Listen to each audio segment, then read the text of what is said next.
The rain had stopped an hour ago, but Wren Ashcroft still couldn't feel her fingers. She sat on the cold stone steps outside the Blackmore pack hall, her ceremonial gown soaked through the silver threading meant to honor her mating, now clinging to her skin like something wet and dead. Blood had dried on her knees, dark little crescents where she'd fallen when the bond severed. She could still feel the phantom ache in her chest, that exact place, the hollow spot where his wolf had lived inside her for 3 beautiful, foolish weeks. I, Thorne Blackmore, Alpha King of the Northern Territories, reject you, Wren Ashcroft, as my fated mate. The words echoed in her skull like a nail driven into wood. She remembered his face when he said it. Not angry, not cruel, just decided. Like a man signing a trade agreement.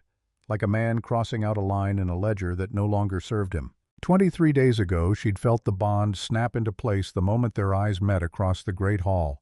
He'd been mid-sentence addressing his counsel about border disputes when his wolf surged forward, golden eyes blazing through his human ones.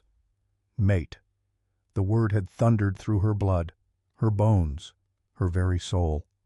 And for 3 weeks she'd believed she was the luckiest wolf alive, because the Alpha King had chosen her, the most powerful shifter in 5 territories, chosen her, Wren Ashcroft, daughter of a disgraced minor pack raised by a widowed mother who scrubbed floors in the servants' quarters until her hands cracked and bled.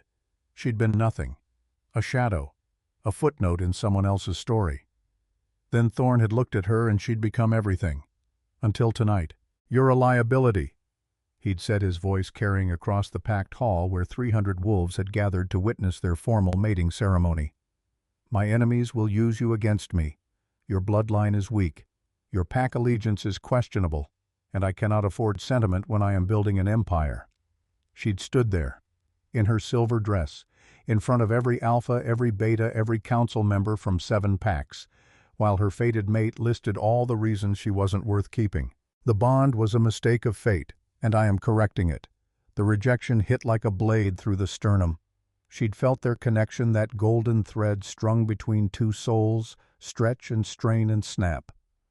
Wolves around her had gasped. Some had looked away, and a few had smiled. Wren had fallen to her knees, and Thorne hadn't even flinched. Now she sat in the rain's aftermath, watching her breath form small clouds that rose and vanished into nothing.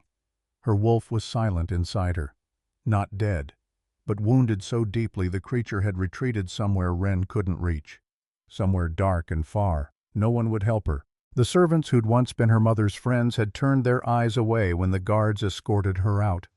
She had no money, no pack, no family left to claim her. Her mother had died 2 winters ago, believing her daughter would one day stand beside the Alpha King, believing goodness would be rewarded, believing fate knew what it was doing. I'm sorry, Mama.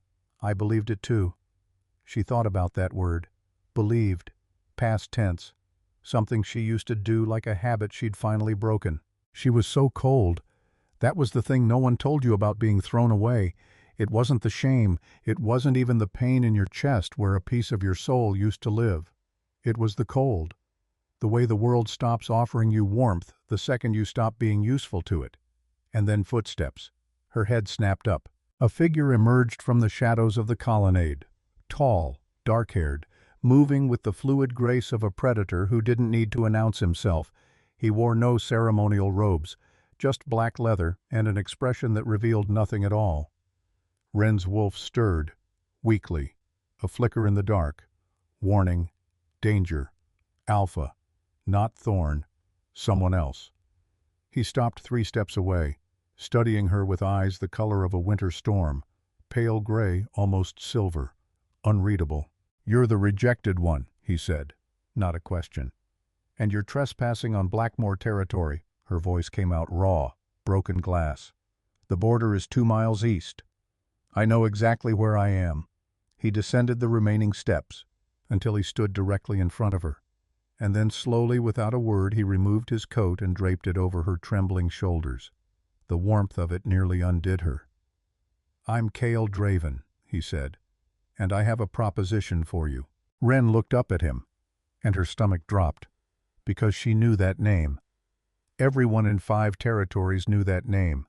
Cale Draven, Alpha of the Night Hollow Pack, Thorn's greatest rival, the one wolf the Alpha King had been trying to destroy for a decade.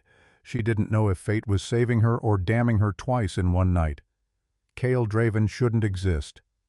That was the first coherent thought Wren managed as she stared up at him. Because according to everything she'd heard whispered in the Blackmoor Pack, the man was a monster. A ruthless strategist who'd built Night Hollow into an empire rivaling Thorn's through manipulation and blood. They said he'd never smiled. They said his wolf had no mercy in it. Yet here he was, offering his coat to a broken woman on his enemy's doorstep. "Why?" she managed. Her teeth were chattering. "Because you're going to freeze to death in approximately 40 minutes. He crouched down, slow, deliberate. "And I didn't ride 3 hours through a storm to watch that happen. You came here, for me." "I came because I heard the Alpha King was publicly rejecting his fated mate tonight." Something flickered in those storm-gray eyes. "I wanted to see what kind of woman could make Thorn Blackmoor foolish enough to sever a sacred bond. I'm not anything." The words tasted like ash. "That's why he rejected me." "No." Just that. One word, flat and certain. He crouched lower until they were eye to eye, until she could see the fine scar that traced from his temple to his jaw. A wound he'd never bothered to hide. "He rejected you," Kale said, "because you terrify him." She almost laughed. It came out as a sob instead. "A mate bond is the one thing an alpha cannot control," he went on. "His wolf would have put you before politics, before power, before his precious empire. And Thorn Blackmoor has never not once in his life allowed anything to threaten his control." Wren wanted to argue, but her body was failing. The bond severance had taken something vital from her. She could feel her wolf fading, curling into a darkness that scared her more than any enemy Alpha ever could. Because losing him, Thorn had nearly killed her. But losing herself, losing the creature that had shared her skin since she was a child, that was a different kind of dying. Kale's hand touched her chin, tilting her face up. His fingers were warm, alive. "Your wolf is dying," he said quietly. "The rejection severed more than the bond. If you stay here, if you try to survive this alone, you'll be dead before the next moon." "What do you care?" "I don't." A pause. "Not yet." He stood, extended his hand. "But I could." She stared at that hand, scarred across the knuckles. Strong, belonging to a man who had just offered to weaponize her pain. "Come with me, Wren Ashcroft. Let me give you what Thorn was too weak to offer." "And what's that?" "A reason to live long enough to make him regret this night for the rest of his immortal life." Behind her the great hall doors opened, light spilled out, and laughter, and music. The celebration was continuing. Thorn had already moved on to entertaining his guests, probably accepting congratulations for his wise and prudent decision. The mating ceremony had become a rejection party, and no one inside had thought to lower the music out of respect for the woman freezing on the steps. Something cracked inside Wren, not her heart. That was already shattered. Something harder, something deeper, something that had always believed the world would be fair if she just endured enough, if she just kept her head down, if she just served the way her mother had served, the way her mother had taught her to serve. That thing cracked, and through the crack something new came pouring in. She took Kale's hand. His grip was firm, warm, steadying. He pulled her to her feet and guided her toward the shadows where a massive black horse waited, breath steaming in the cold. "Where are you taking me?" she asked as he lifted her onto the saddle. "Night Hollow Keep, my territory, 3 days' ride." He mounted behind her, one arm securing her against his chest. "2 if we don't stop. Can you survive that?" "I don't know." "Then try, because I didn't find you just to watch you die." The horse surged forward into the darkness, carrying Wren away from everything she'd known, and everyone who'd betrayed her. She didn't look back, not once. Wren woke to firelight and the scent of pine. For one disoriented moment she thought she was home, back in her mother's cottage. That small, warm space where she'd grown up believing that goodness would be rewarded and fate always knew the way. Then memory crashed over her like ice water. Rejection. Rain. An enemy's coat around her shoulders. She sat up too fast. gasped as pain shot through her chest right where the bond had been torn away. The room spun. She was in a bed, an enormous one, draped in dark furs and silver-gray linens. A fire crackled in a stone hearth twice her height. "You've been unconscious for 2 days." She turned toward the voice. Cale sat in a chair by the window, watching her with those unreadable storm-gray eyes. Without his traveling coat, she could see the breadth of his shoulders, the controlled power in the way he held himself. A man who'd learned long ago that stillness was its own kind of strength. 2 days, she whispered. Your wolf nearly died. My healer stabilized you. But the damage from the rejection, he paused, chose his words. You'll carry scars inside, where no one can see. I know. She could feel them already. Empty spaces where the bond used to live. He crossed to a table, poured a glass of water, brought it to her, helped her sit up enough to drink. His touch was careful, impersonal, the touch of a man handling something valuable but not yet his. Why did you save me? She asked after draining half the glass. I told you. I wanted to see what kind of woman, the real reason. He went still, and something shifted in his expression, something old and buried and raw. Because Thorne Blackmore destroyed something precious to me 8 years ago. His voice stayed steady, but his eyes did not. He made it look like a territory dispute, called it collateral damage. What was it? Who? He corrected softly. Not what. Who? I didn't say more. Not then. But she understood something in that moment. This man wasn't saving her out of kindness. He was saving her because she was a weapon shaped exactly like the one thing Thorne feared most. And Cale Draven had been waiting 8 years for a weapon like her to fall from the sky. You want information, she said. I want justice. There's a difference. He leaned forward. Thorne rejected you because you threatened his control. But imagine Ren. Imagine if you became something he could not ignore, could not dismiss, could not destroy. Like what? Like a Luna. A beat.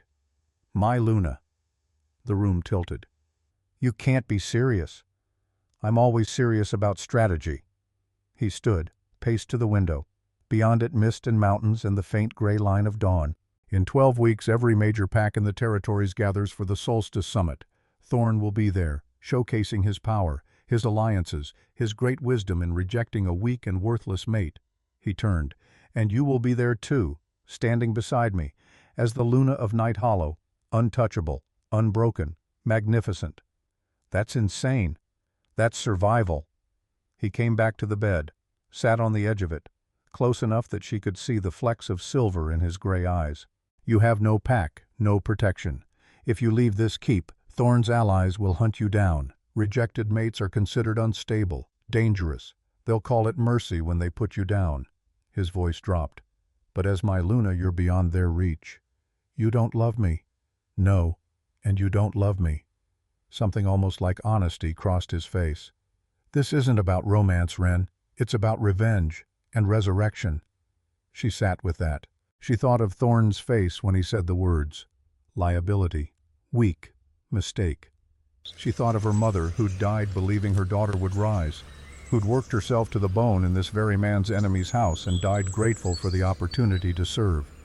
She thought of 3 weeks of feeling loved, and 300 witnesses who'd watched her be discarded like a broken thing. If I do this, she said slowly, her voice steadier than she felt, I want your word, that I'm a partner, not a puppet.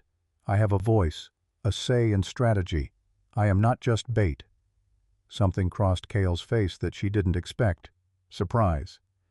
You're negotiating terms, he said, while you can barely sit up. Those are my terms. He studied her for a long moment, and then unexpectedly he smiled. It was a small thing, sharp-edged, but genuine. Agreed, he said. Partner, not puppet. Anything else? One more condition. She held his gaze. When we destroy him, and we will, I want him to know it was me. I want to see his face when he realizes what he threw away. Cale extended his hand. Then we have a deal, Luna. She took it. His grip was firm, warm. She'd been thrown away in the cold. Now she was being handed a match. She only hoped she'd chosen the right fire. What Ren didn't know What she couldn't have known, wrapped in furs and grief 3 days' ride away, was that back in Blackmore Hall, in a room lit by a single guttering candle, the Alpha King stood alone, and his hands were shaking. Thorne Blackmore had rejected 100 things in his life. Weak alliances, bad bargains, wolves who thought loyalty could be traded for power. He'd always known exactly what he was doing.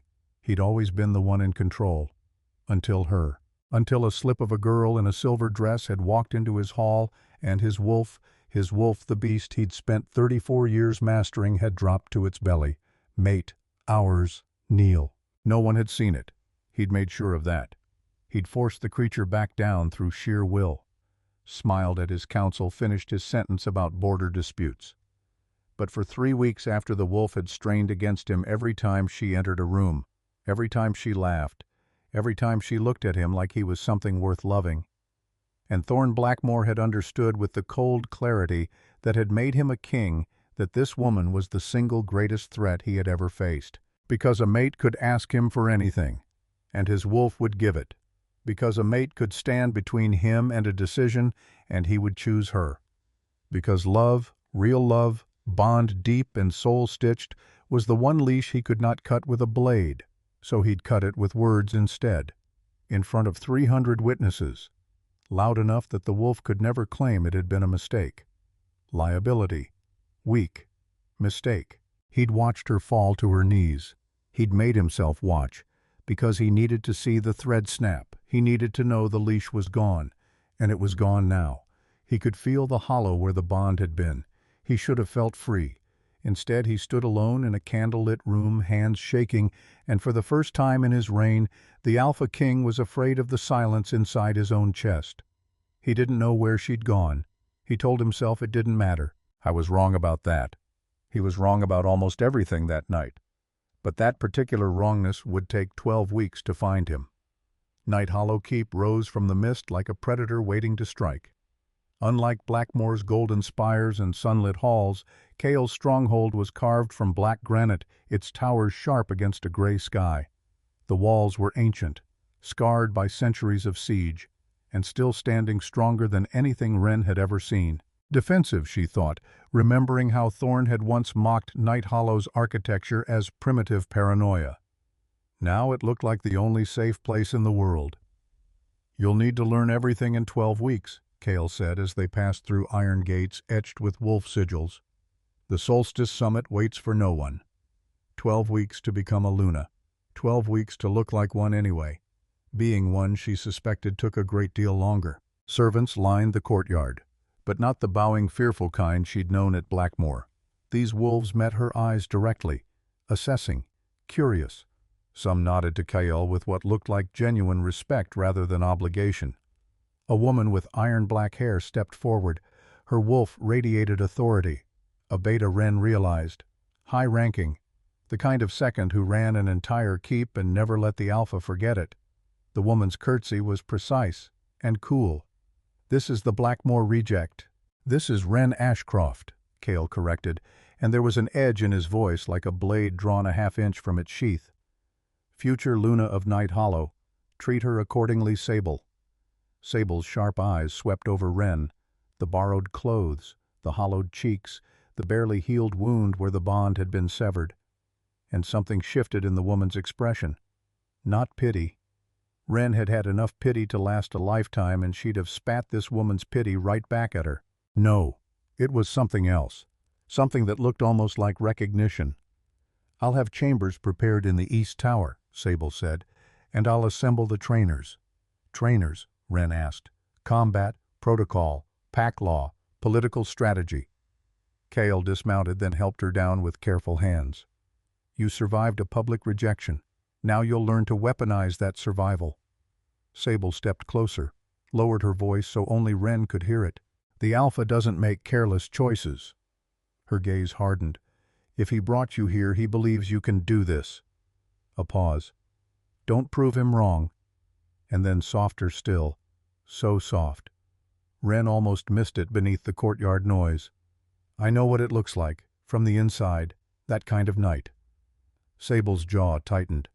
"It doesn't have to be the last chapter. It wasn't for me." Then she was gone, striding across the courtyard, barking orders, and Wren was left standing in the mist, wondering what exactly that woman had meant. It wasn't for me. She'd tuck that away. She'd think about it later when the world stopped spinning, because there was something underneath Sable's words, some door left slightly ajar, and Wren had learned in 3 short weeks of loving a king to notice the doors people didn't quite close. The next hours blurred into overwhelming fragments. Her chambers were larger than her mother's entire cottage. A sitting room, a bedroom, a private bathing room with a copper tub fed by heated springs. Servants brought food she couldn't taste and gowns she couldn't imagine wearing, and a leather-bound journal with Cale's angular handwriting on the first page. She sat by the window and read it. These pages contain everything you need to know about Night Hollow. Our history, our enemies, our laws. Study them. The wolves here will test you constantly. Some want you to succeed. Others are waiting for you to fail so they can confirm what Thorn proclaimed, that you are weak, unstable, disposable. Prove them wrong. We dine together each evening at moonrise. Be punctual. Everything else is negotiable. She closed the journal and walked to the window. Through the mist, she could see the distant mountains that separated Night Hollow from Blackmoor. Somewhere beyond those peaks, Thorn was probably celebrating his freedom from an inconvenient mate. Let him celebrate, she thought. Let him believe I'm broken and dying somewhere in a ditch. Because in 12 weeks she would walk into the Solstice Summit, and she would show all 300 of them exactly what his rejection had built. She pressed her palm flat against the cold glass. Her wolf stirred, faint, but there, a single ember refusing to go out. Not dead, the creature seemed to whisper. Just resting, just waiting, good Wren told her. Rest, because we have work to do. It was on her 3rd night at the keep that everything began to shift. She hadn't been able to sleep. The bond scar ached worst in the small hours, a phantom throb where a soul used to be, and she'd taken to walking the battlements after midnight when the pain got too loud to lie still beneath. That's where she was when she heard it. A sound that didn't belong. Below her near the east wall, the scrape of a boot on stone that should have been empty. The keep's sentries were posted at the gates and the towers. Not there, not in the shadow beneath the granary where the wall dipped low. Wren went still. Her wolf, that single stubborn ember, flared awake. Intruder. She looked down, and in the thin light of a half-moon breaking through the clouds, she saw a figure pressed against the base of the wall, cloaked, moving with the careful, hunted quiet of someone who did not want to be found. And on the shoulder of that cloak, catching the moonlight for just one breath before the clouds swallowed it again, a sigil, a thorned branch wrapped around a crown. Blackmoor. Wren's breath caught in her throat. Because Thorn's wolves did not simply wander 3 days from home and scale the walls of Night Hollow Keep. Not by accident, not without a reason. And there was only one reason a Blackmoor wolf would risk everything to slip into Cale Draven's fortress in the dark. Someone had already learned where she was, and someone had sent a message she was never meant to survive. Wren didn't scream. She didn't run for the guards. She stood frozen on the battlements, staring down at the thing her old life had sent to find her.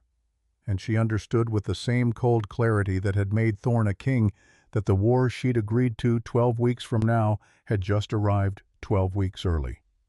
The ember in her chest flared, and for the first time since she'd fallen to her knees in the rain, Wren Ashcroft was not afraid. She was furious. The intruder didn't run. That was the first thing that told Wren something was wrong, because a spy caught in the open runs. A spy caught in the open reaches for a blade or bolts for the wall or does anything at all except what this figure did, which was nothing. The cloaked shape simply stood at the base of the granary wall and lifted its face toward the battlements toward her as if it had been waiting to be seen. By the time the sentries reached it, the intruder had already knelt in the mud with both hands open. Wren came down the tower stairs 2 at a time, her borrowed nightgown soaked to the knee, her heart slamming against the bond scar in her chest. And she arrived in the courtyard just as Cale did, half-dressed, his sword still in his hand, his storm-gray eyes finding her first before they found the prisoner. "You saw," he said, "from the wall. You should have called the guards." "I did call the guards. After." She wrapped her arms around herself. I wanted to see who they'd sent. The sentries hauled the cloaked figure upright, and when the hood fell back, Wren's whole understanding of that night collapsed and rebuilt itself in a single breath, because it was not a warrior. It was a boy, 16, perhaps 17, thin as a reed with the sunken cheeks of someone who'd been hungry a long time, and a Blackmore sigil sewn crooked onto a cloak that was 3 sizes too big for him. He looked at Kyle, then at Wren, and he began to cry. "I'm not here to hurt anyone," he said. I ran from Blackmore, and this cloak is the only thing I had, and I didn't know where else a rejected wolf could go." Wren went very still. Rejected. The word landed in her like a stone dropped into a well. His name was Finch. They gave him bread and a blanket and a fire, and Sable stood over him with her arms crossed and her wolf on a hair trigger, and slowly in pieces the story came out. Finch had been born into a lesser Blackmore line, a servant family like Wren's, and 2 months ago his own fated bond had snapped into place with a girl above his station, a Beta's daughter, and the Beta had gone to the Alpha King, and the Alpha King had ordered the bond severed by decree. "They said I was unsuitable," Finch whispered. "They said a servant's son couldn't carry a bond like that, so they took her to a different pack, and they made me watch her go." He'd survived the severance. Barely. Then he'd heard a rumor, a whisper passing servant to servant, kitchen to kitchen, the way all true news travels in a king's house. A rumor that the Alpha King's own rejected mate hadn't died in a ditch after all, that she'd been taken in, that there was a place somewhere north where the thrown-away wolves went and were not thrown away again. So he'd run. 3 days on foot in a stolen cloak, following a rumor about a woman he'd never met. "I heard you were real," Finch said, looking up at Wren with red-rimmed eyes. "I heard you lived, and I thought if she lived, then maybe—" Wren couldn't speak, because she was looking at herself, at the version of herself that had knelt in the rain 3 weeks ago, certain that the world had no more warmth left in it. Except this boy hadn't been given a black horse and an enemy's coat. This boy had walked 3 days on a rumor, on the barest thread of maybe, and it had led him here, to her. She knelt down in front of the fire, took his cold hands in hers the way K.L. had once taken hers. "You're safe now," she said. She didn't know yet that she was making a promise she'd have to bleed for. She only knew that saying it made something in her chest that had been cold for 3 weeks begin very faintly to warm. Later, much later, when Finch was asleep and the keep had gone quiet, Wren found Kale on the battlements where she'd first spotted the boy. He was looking north, toward the mountains, toward Blackmore. "He isn't the last," Kale said without turning. "There will be more, once word spreads that this place exists." Good. It complicates things. Now he did turn. A sanctuary for rejected wolves is not a weapon aimed at Thorn. It's a target painted on my walls. "Then let him aim." Wren came to stand beside him. "You told me you wanted something he couldn't ignore, couldn't dismiss, couldn't destroy." She looked out at the same dark mountains. "That boy walked 3 days to find out if I was real. Do you understand what that means? It means the story is already out there. It means every wolf that King ever threw away is listening for it." Kale was quiet for a long moment. "You've stopped talking about revenge," he said finally. She hadn't noticed, but he was right. "I still want him to pay," she said, "but I'm starting to think the way you make a man like that pay isn't by burning down what he built." She turned to face Kale. "It's by building something he could never build and letting the whole world see the difference." Something moved behind his eyes, something she couldn't name. "That," he said quietly, "was not in the strategy." "No." A small wry breath that was almost a laugh. "I keep doing that to your strategies, don't I?" "You do." And then barely there at the very corner of his mouth the ghost of that sharp-edged smile. "It's becoming a problem." The weeks after Finch changed the shape of everything. Because he was right. He wasn't the last. They came in 2s and 3s at first, then more. Rejected mates, cast-out wolves, a widow whose pack had turned her out when her alpha husband died and his brother wanted her chambers.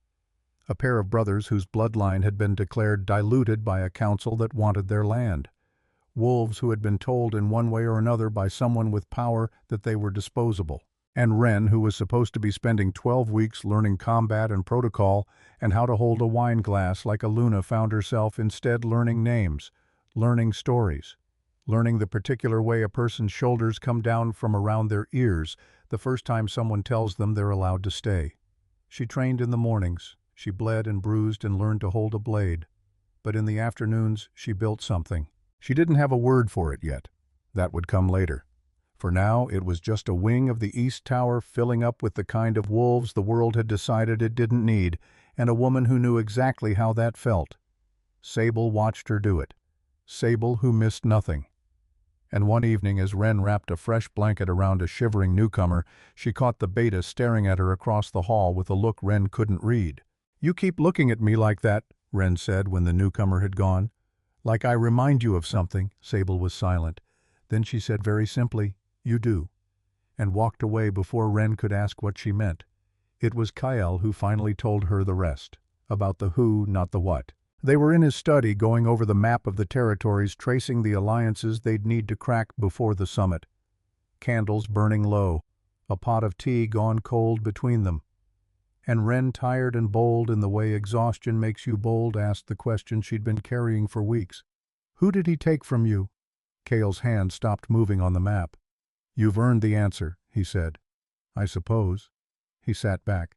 "Her name was Seraphil, my younger sister. She was 19. Ren said nothing. She had learned in a house of grieving people when silence was the kindest thing you could offer. She was gentle, Kale went on. Too gentle for a world of wolves and territory wars, but she had a gift, a rare one. She could sense bonds before they formed. She'd know two wolves were fated before they ever laid eyes on each other. His jaw tightened. Thorn wanted that gift. He wanted to use it to arrange strategic matings across his territory, breeding alliances the way you'd breed cattle. And she refused. She refused.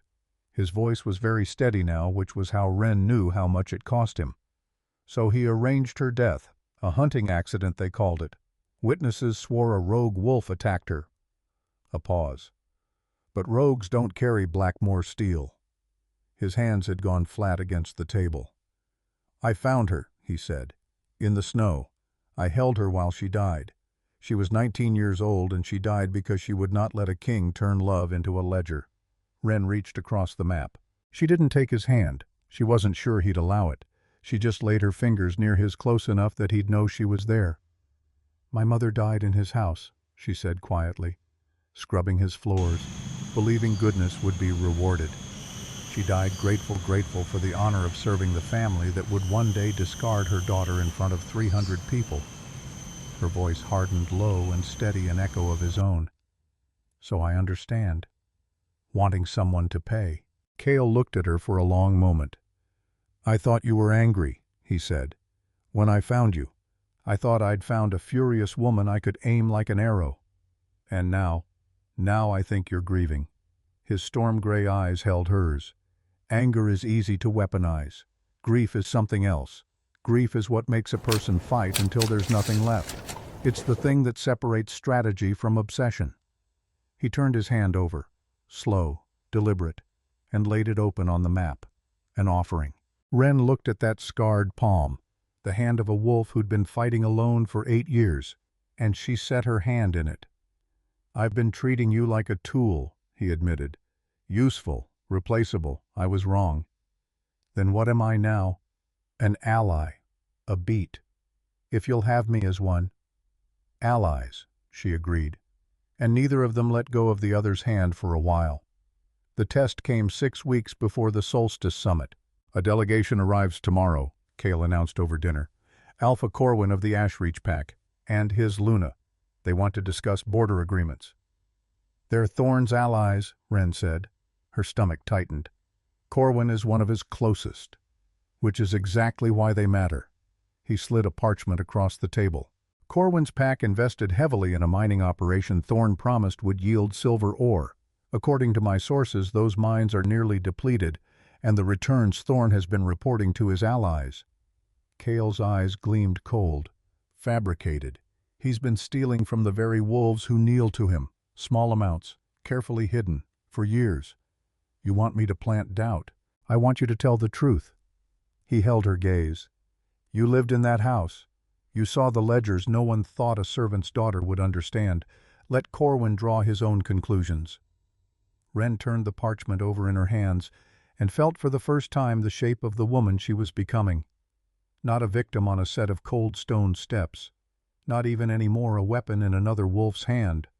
Something with a voice of her own. "All right," she said. "Tomorrow I'll light the first spark." She had no idea yet how badly the first spark would burn her. The next evening Wren descended the grand staircase in a gown of midnight blue silver threading, catching the torchlight. And for one strange moment she caught sight of herself in the tall, dark windows and did not recognize the woman looking back. Cale waited at the bottom, dressed in formal black. His expression was carefully neutral. His wolf's gaze sweeping over her was not.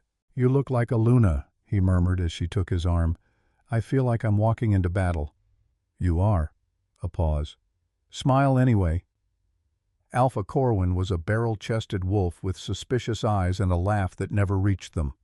His Luna, a sharp-featured woman named Isolde, studied Wren the way a jeweler studies a stone she suspects is glass. "So this is the rejected one," Corwin said over the second course, not bothering with subtlety. Bold Cale, taking in the Alpha King's discarded scraps. Wren felt Cale go rigid beside her, but she spoke first. "I prefer Survivor to scraps, Alpha Corwin." Her voice carried down the length of the table. Calm, clear, not loud. She'd learned from watching a king that the quietest voice in a room is often the one everyone strains hardest to hear. "I survived being bonded to Thorn Blackmore," she went on. "I survived learning how he truly operates. And I survived being thrown away the moment I became inconvenient." "Inconvenient how?" Isolde asked, and her eyes had sharpened. "I asked too many questions about numbers that didn't add up." The table went quiet. "What kind of numbers?" Corwin's voice had lost its mockery. "Investments that showed impossible returns," Wren said. She lifted her wine glass, perfectly composed. "Pack funds that vanished into projects that only ever existed on paper. Mining operations mostly. Silver ore that was promised and reported and celebrated." A pause. "But never, as far as I could tell, actually pulled from the ground." Corwin's face had gone very red. "You're suggesting—" "I'm suggesting nothing, Alpha Corwin." She set her glass down. "I'm simply telling you what I saw in 3 weeks inside that house. What you do with it is entirely your own affair." She had done it perfectly. She had lit the spark exactly as planned, and Corwin had leaned into it, and Isolde had demanded copies of the documentation before breakfast, and when the delegation retired for the night, they were visibly deliciously rattled. Wren went to bed that night believing she had won, which was of course precisely when the ground gave way beneath her. The scout's name was Wren. He was one of Cale's best, quiet, quick one of a handful of wolves who'd been mapping Blackmore territory for years, slipping in and out of the King's lands like smoke. And 2 days after the delegation left, he did not come home from a run to the southern border. On the 3rd day they found him, or rather Blackmore sent him back. They laid him at the gates of Night Hollow at dawn, and pinned to his cloak was a single sheet of parchment, and on it, in a hand Wren had come to know very well, were 4 words: "We know she talks." Wren stood in the courtyard in the gray light and could not breathe, because she understood all at once everything that had gone wrong. Corwin had not been rattled. Corwin had not been turning. Corwin had gone straight back to his king and repeated every word she'd said over the dinner table, and Thorn had known within days exactly where his rejected mate was hiding and exactly what she was doing there. And a wolf named Wren. A wolf with a mother somewhere, a wolf who had done nothing but carry Wren's ambition on his back, had paid the whole price for it. She had lit a spark, and it had come back as a body at the gates. "This is my fault," she said. The words came out flat and terrible. "I pushed too hard. I thought I was being clever. I thought—" Her voice broke. "He's dead because I wanted to be the one who was clever." Cale's hand closed around her arm, firm, steadying, the same grip that had pulled her off the cold steps in the rain. "Wren knew the risk," he said. "Every wolf who runs those borders knows the risk. That doesn't make me innocent." No. He didn't lie to her. That more than anything was why she trusted him. "It doesn't. It makes you someone who did a hard thing and learned it cost more than she knew." His grip tightened. That is not the same as being guilty, Ren, but it is going to feel exactly the same for a long time, and you're going to have to learn to carry it without letting it hollow you out. She looked up at him, at this man who had lost a sister 19 years old, who had carried an unbearable thing for 8 years and was still somehow standing. "How?" she whispered. "How do you carry it?" "You let it make you careful," he said, "instead of letting it make you cold." She didn't sleep for 2 nights, and on the third, restless and raw, she went walking through the keep in the small hours the way she had that first week, and found herself outside the training yard where a single lantern still burned. Sable was there, alone, working through a blade form in the dark, slow and precise the way you do when you're trying to outrun a thought. Ren stopped in the archway. She almost turned back, except Sable spoke without turning around. "You blame yourself for the scout." "Yes." "Good." Sable finished the form, sheathed the blade, turned. "It means you understand that words have weight. Most of the people in that dining hall never learn that. You learned it in one lesson. An expensive lesson, but one lesson." Ren came into the yard. The lantern light caught Sable's face, the hard lines of it, and something underneath older than the hardness. "You said something to me," Ren said. "The day I arrived. You said it wasn't the last chapter. It wasn't for me." She swallowed. "I've been trying to understand what you meant for 6 weeks." Sable was quiet for a long moment, and then she reached up and pulled the collar of her tunic aside just slightly. And in the lantern light Ren saw it. A scar, high on the chest, right where a bond lives, the same place Ren carried hers. 9 years ago, Sable said, I stood in a hall very much like the one you stood in, and a man I was fated to, a man with land and a title and a mother who wanted a better match for her son, stood up in front of his pack and rejected me. Loudly. So the bond couldn't argue it was a mistake. Ren's breath left her all at once. "You," she said. "You were his, you were the one before me. The contract Luna. The one who vanished." Sable's mouth twisted. "Yes, that's the version that gets whispered, isn't it? Cale Draven takes in rejected women, and they vanish." She let the collar fall back. "I didn't vanish, Ren. I healed. And then he offered me a choice. Stay. Leave. Be his Luna in name if I wanted the protection, or be nothing to him at all and walk out the gate a free wolf with an escort to anywhere I chose to go." "What did you choose?" "I chose this." She gestured at the dark yard, the sleeping keep, the whole black granite fortress around them. "I chose to be his beta, because he never once asked me to be his weapon. He asked me what I wanted, and then he built a place where the answer could be anything." Ren stood in the lantern light with her whole understanding of Cale Draven rearranging itself for the second time, because she had wondered. Of course she had wondered. In the dark hours she had asked herself whether she was truly a partner or simply the next tool in a long line of them. Whether the man who'd found her in the rain had found other women too and used them up and let them disappear. And here was the answer standing in front of her with a scar in the same place as her own. He hadn't used Sable. He had freed her, and Sable had looked at freedom, and looked at this cold, defended, unlikely place, and chosen to stay. "He didn't save me to own me," Ren said slowly, testing the shape of it. "No." Sable picked up her lantern. "He saved you because 8 years ago he couldn't save the one person he loved most in the world, and every wolf he pulls off the cold stone since is him telling that grief, not this one. You don't get this one." She paused at the archway. "He'll never say it like that. He'd rather choke. So I'm saying it for him, because you deserve to know what you actually walked into." Then she was gone into the dark, and Ren stood alone in the training yard with the lantern light fading, and something in her chest that had been braced and guarded for 6 long weeks quietly finally let go. She found him on the battlements. Of course she did. It was where he always went to be alone with the North. "Sable told me," Ren said. Cale didn't turn. "Told you what?" "About her scar, about the choice you gave her, about—" She came to stand beside him. "About the not this one." His jaw tightened. She saw it in profile against the dark. "She talks too much," he said. "She talks exactly enough." Ren looked out at the mountains with him. "You could have told me, weeks ago. that you weren't going to use me up and let me disappear. You could have just said it." "Would you have believed me?" She considered that. "No," she admitted. "I'd been lied to by a king. I wouldn't have believed anyone." "No." A breath.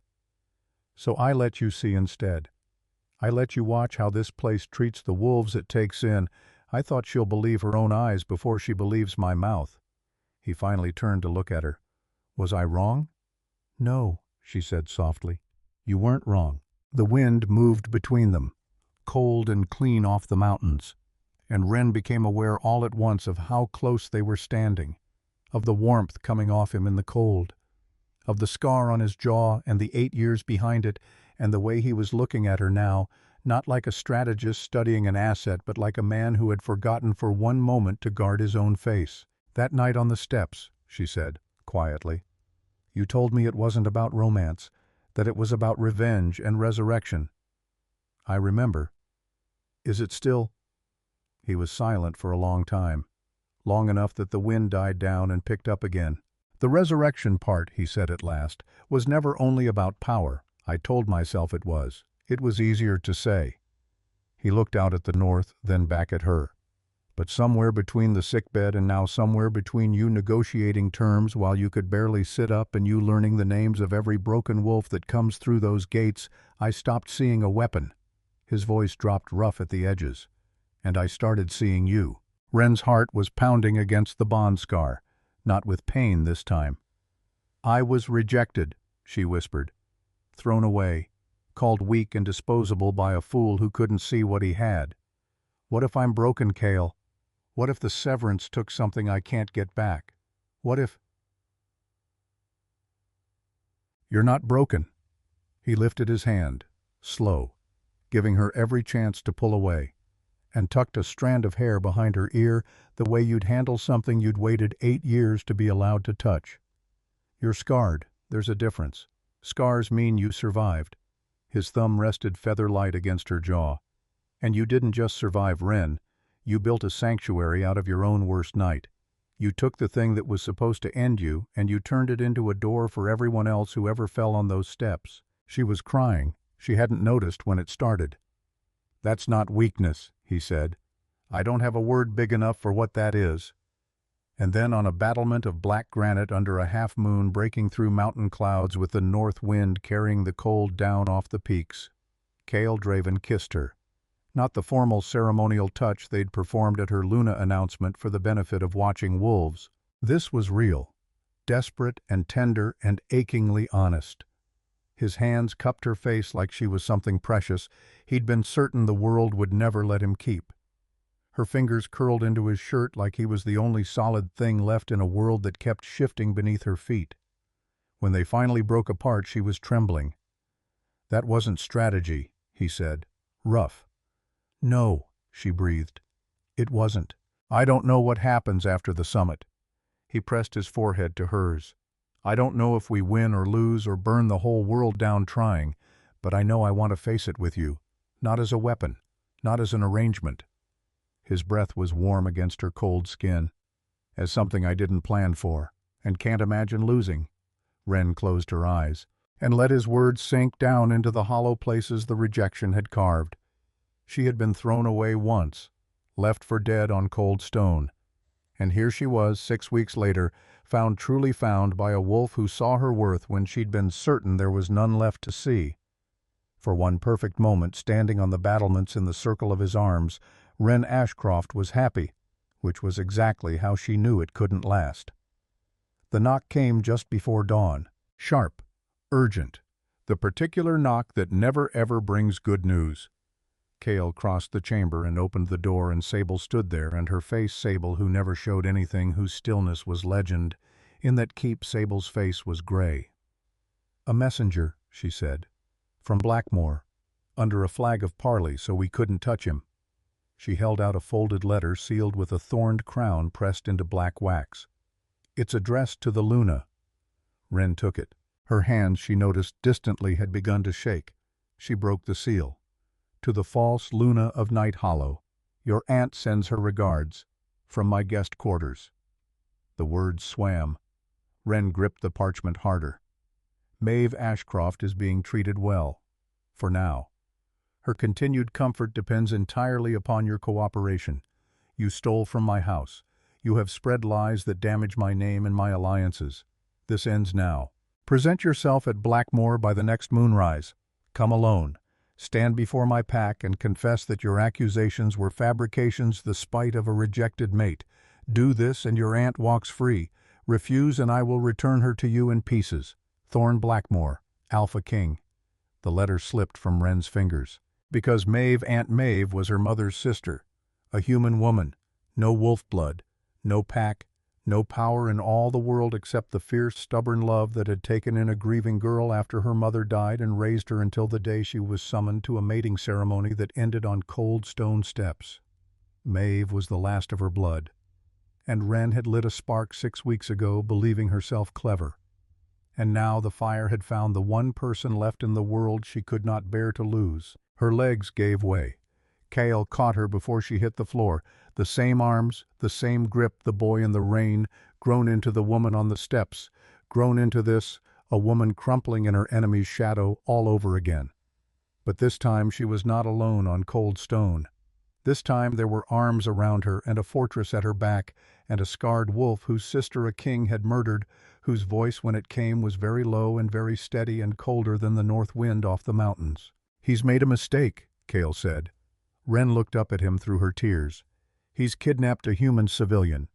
Cale went on to blackmail a Luna 6 weeks before every alpha in 5 territories gathers in one hall to watch him. His storm-gray eyes had gone to winter. "He thinks he's found your weakness, Wren." He tightened his arms around her. "He's just handed us the weapon that ends him." Wren wanted to leave that same night. She was at the stables before the moon had fully risen, saddling a horse with shaking hands, and Cale found her there, and he did not shout, and he did not order her back to her chambers. He simply stood in the doorway and said, "If you ride to Blackmoor alone, you will never ride out again." "He'll kill her." Her voice cracked around the words. "You read the letter. Pieces, Cale. He said pieces. She's 60 years old. She raised me. She's all I have left of my mother, of my whole—" She pressed the heel of her hand against her mouth. "I have to go." "That is exactly what he wants." "I don't care what he wants. You have to." He crossed to her, took the saddle strap gently out of her hands. "Because caring what he wants is the only thing that keeps Maeve alive. The moment you walk through those gates alone and confess to a hall of his wolves, you become useless to him. And useless things in Thorn Blackmoor's ledger get crossed out, both of you." His storm-gray eyes held hers in the lantern light.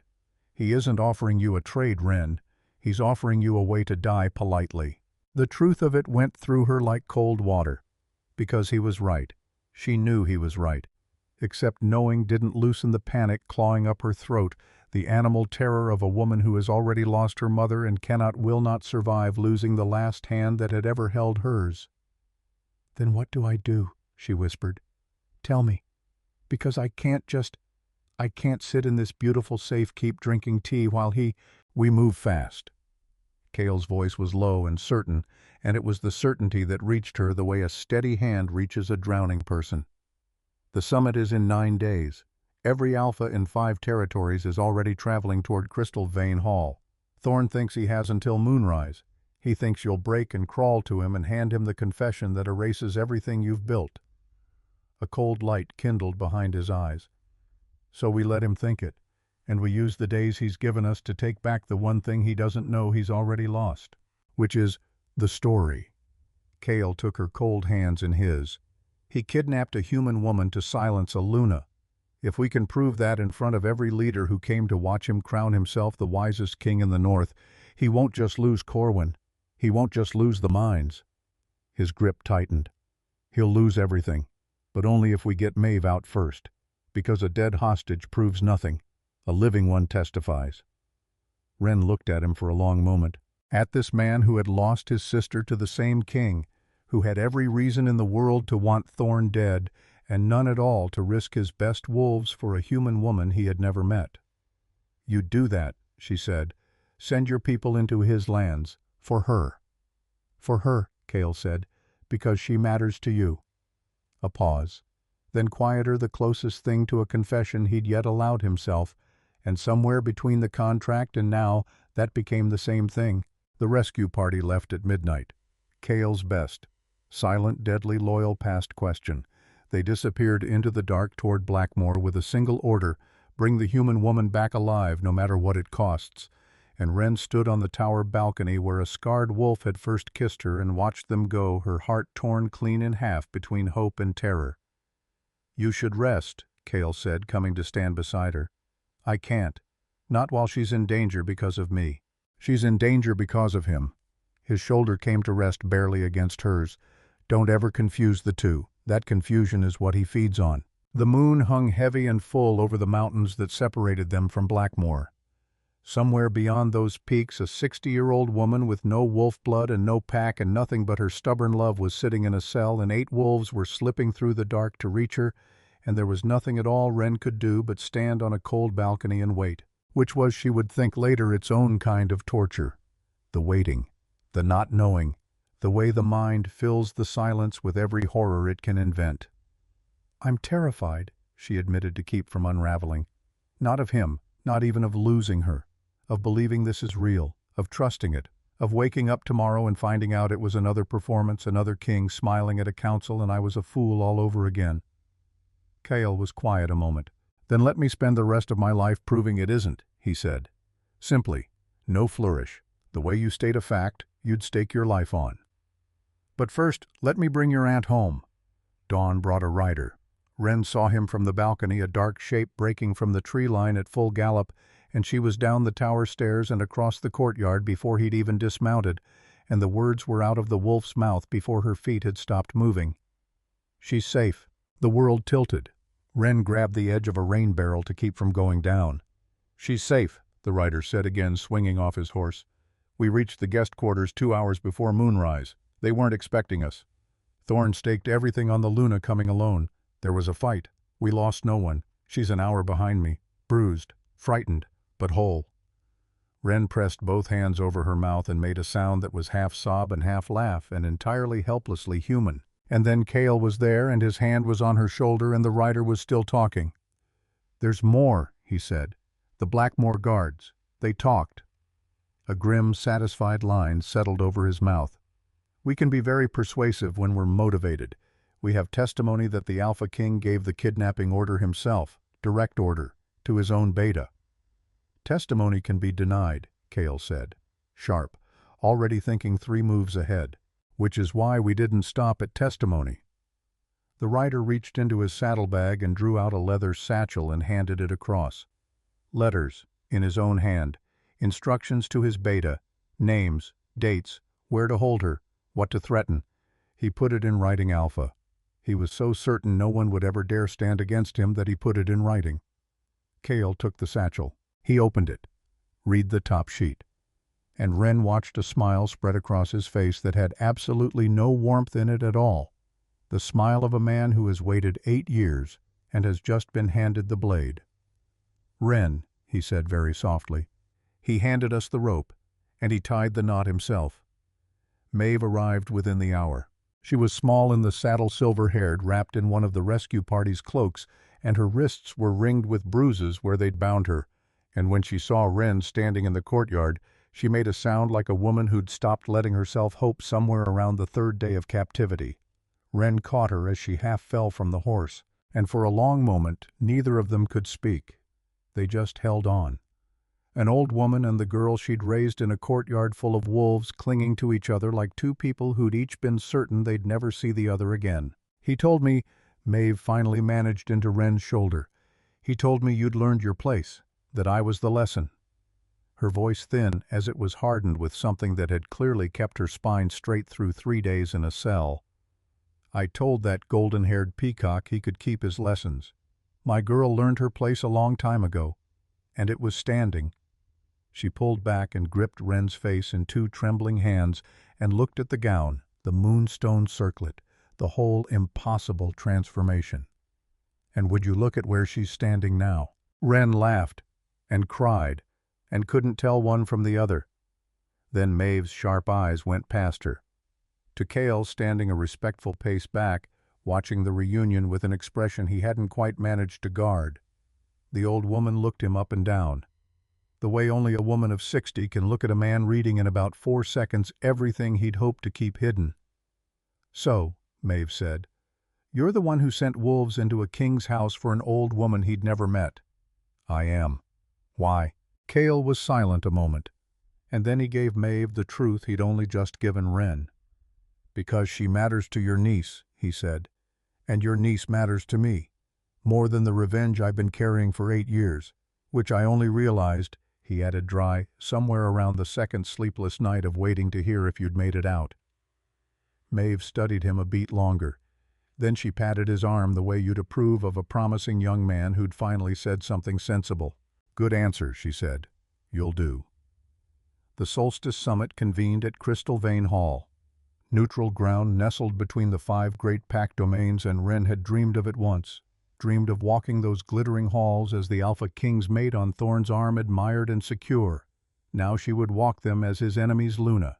Now she would walk them with a satchel of his own handwriting sewn into the lining of her cloak, and a 60-year-old woman resting safe at Night Hollow, and a fire in her chest that had gone over 12 long weeks from a dying ember to a steady, unshakable flame. "Remember," Cale murmured as their carriage approached the blazing hall, "we arrive together. We're polite. We're reserved, we observe, and when Thorn sees you," his hand covered hers, "let him see that you survived. Let him understand what standing beside me means. His wolf will know before his mind does. The bond is severed, but the memory of it lives in both of you." "That sounds painful." "For him," Cale said, "it will be agony." The hall blazed with 1,000 candles. Wolves in ceremonial finery filled the ballroom, 300 at least, from territories Wren had only ever read about. And there at the center of it all, ringed by admirers and allies, stood Thorn Blackmore, golden-haired, sharp-jawed, radiating authority like heat off a forge. I had no idea Maeve was free. She understood that instantly, watching him laugh among his allies. He was waiting for word that his rejected mate had crawled to his gates and confessed. He was so certain of it he'd come to the summit early to enjoy the anticipation. "You threw me away," Wren thought, and her wolf rose in her chest, calm and cold and ready. "And now we make you watch us rise." "Alpha Cale Draven of Night Hollow," the herald announced, "and Luna Wren of Night Hollow." The ballroom fell silent, every eye turned, and Wren watched Thorn Blackmore's face cycle through recognition and disbelief and something that looked terrifyingly like rage, all in the span of 3 heartbeats. His golden eyes flickered. His wolf surged forward before he wrestled it back down.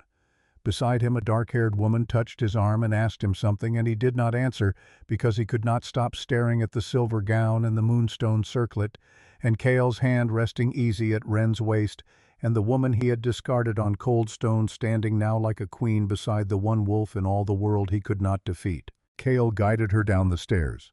Unhurried, pleasant. Wolves parted before them.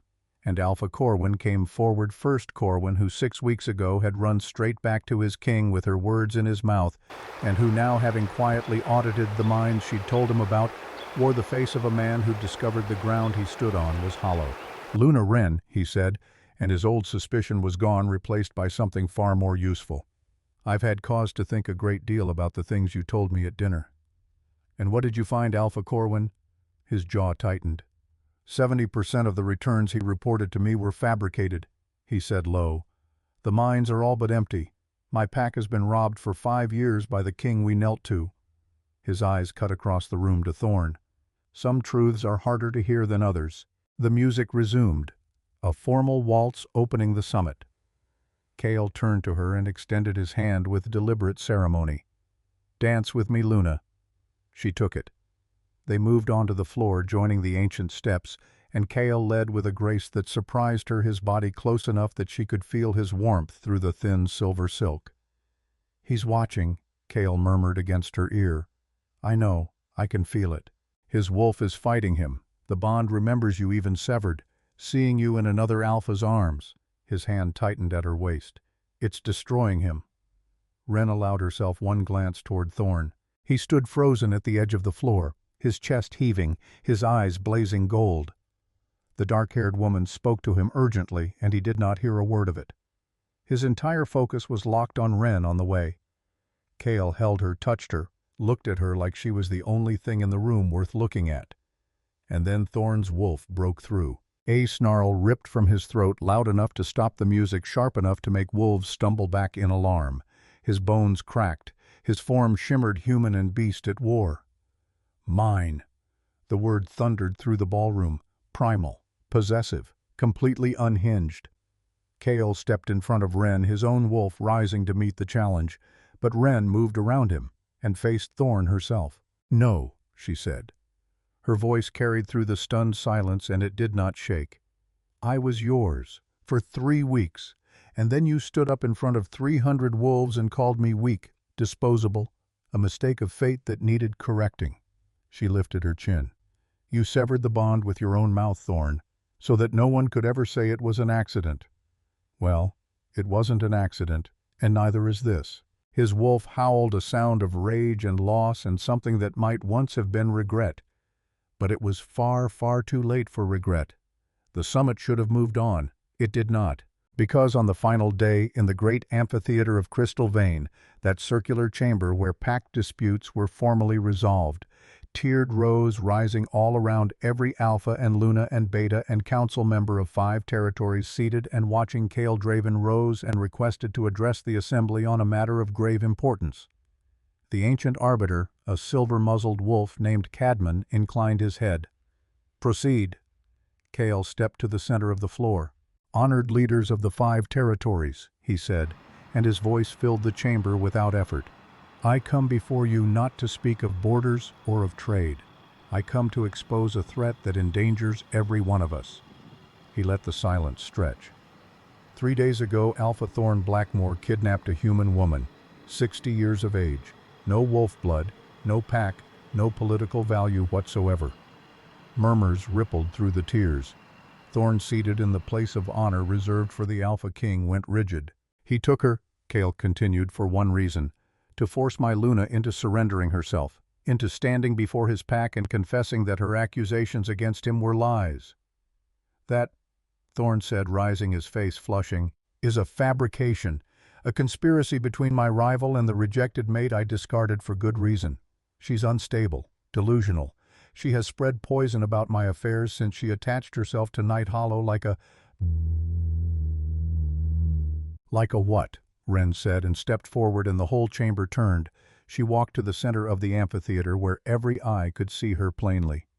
Crimson gown, the color of challenge, of blood of wolves who refused to kneel. "You called me weak," she said to Thorn, but loud enough for all of them. "Disposable. You rejected me in front of 300 witnesses because I threatened your control." Her voice rang clear. "So tell me, Alpha King, if I'm so weak, why did you panic when you saw me alive? If I'm so disposable, why did you kidnap a 60-year-old woman to silence me?" She turned to the assembly. 3 weeks. That's all I lived inside his house. And in 3 weeks I saw the cracks in his empire. Investments that existed only on paper, returns that defied arithmetic, pack funds vanishing into mines that were never dug. "Lies," Thorn snarled. "Alpha Corwin." Wren did not raise her voice. She didn't have to. "You audited your mining investments this week. What did you find?" Every head turned to Corwin. He rose, slowly, and for one long moment the loyalty of 5 years fought the evidence of 5 days across his broad face. Then he spoke. 70% of the returns were fabricated," he said. "The mines are nearly depleted. My pack has been systematically robbed, for years." The chamber erupted. Alphas shouting. Demands for explanations. The whole careful architecture of Thorn's alliances cracking and buckling as wolves who'd knelt to him for a decade turned on him with the particular fury of people who have just learned they were played for fools. "This proves nothing about a kidnapping," Thorn roared over the din.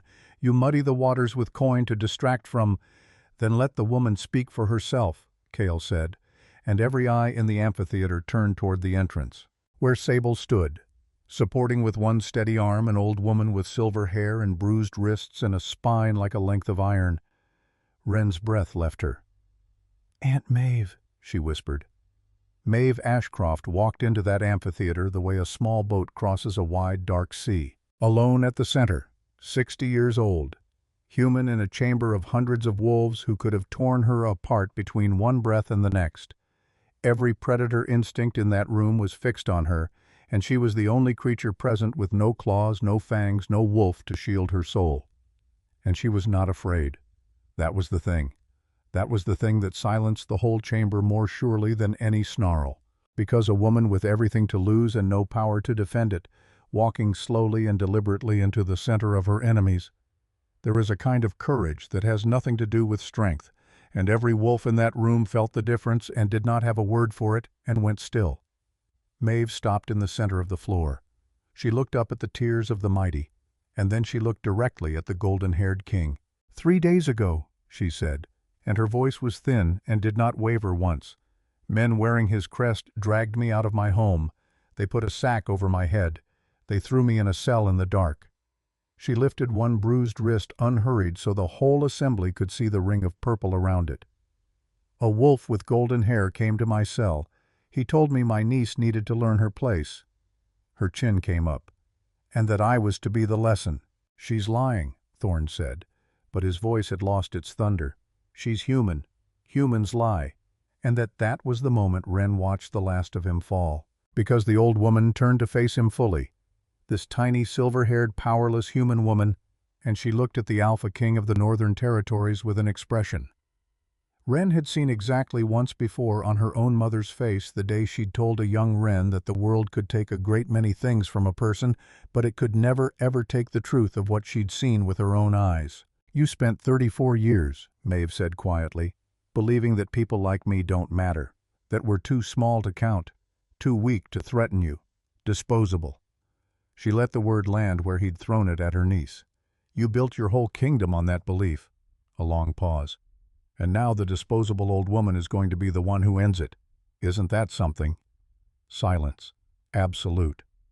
Then the Arbiter Cadman rose and his voice cracked through the chamber like splitting stone. "'Nuff, Alpha Thorn Blackmore. The evidence set before this assembly speaks to crimes against pack law, against the sacred bonds that unite these territories, and against the person of a human civilian under the protection of no pack." He turned to the Tears. "I call an immediate vote of no confidence. All who believe this wolf should be stripped of his title and his lands rise." For one terrible heartbeat no one moved. Then Corwin stood, then Isolde beside him. Then 3 more alphas, and then a dozen chairs, scraping stone all around the great curved chamber, 30-40. The movement spreading like fire through dry grass, wolves rising in every tier, until Wren stopped being able to count, and simply watched a decade of one king's careful power crumble into a chamber full of standing wolves. When it stopped, more than 2/3 of the assembly stood in condemnation. Thorn turned in a slow circle looking at the wolves who had knelt to him. His allies, his subjects, his admirers, all of them now standing against him. His golden eyes found Wren. "You," he said, hollow. "You did this." "No," Wren said. And she held his gaze without flinching the way she had not been able to on cold stone 12 weeks ago. "You did this. The night you decided a woman was too dangerous to love and too small to matter all at once." She glanced at her aunt standing steady at the center of it all. "You just never imagined the small ones would be the death of you." The guards came for him. I didn't resist. He couldn't seem to look away from her as they took him. The woman he'd rejected, the aunt he'd underestimated, the whole impossible ruin of everything he'd built. "Wren," he started. "You had your chance to speak," she said. Her voice was very quiet and very cold and very final. "You used it to call me weak." And she turned her back on the Alpha King, and did not watch him go. The summit ended in restructuring and reckoning. Thorn's territories were divided among the packs he'd defrauded. A council was formed to prevent any single alpha from ever again hoarding such unchecked power. Old hierarchies fell. New ones rose more careful, chastened by how easily they'd all been fooled by a golden-haired king telling them exactly what they wished to hear. And Wren watched it from Cale's side, still half unable to believe what she'd helped set in motion. But it was not the courtroom she remembered in the years that followed. It was Maeve. It was the way an old woman with no power had walked to the center of a chamber full of predators and reminded every one of them of a thing they'd forgotten, that worth is not measured in fangs, and dignity is not something a king gets to grant or take away, and the ones you're most certain don't count are so very often the ones who count the most. 6 months later, Night Hollow Keep had transformed. The fortress that had once been cold and defensive now hummed with life.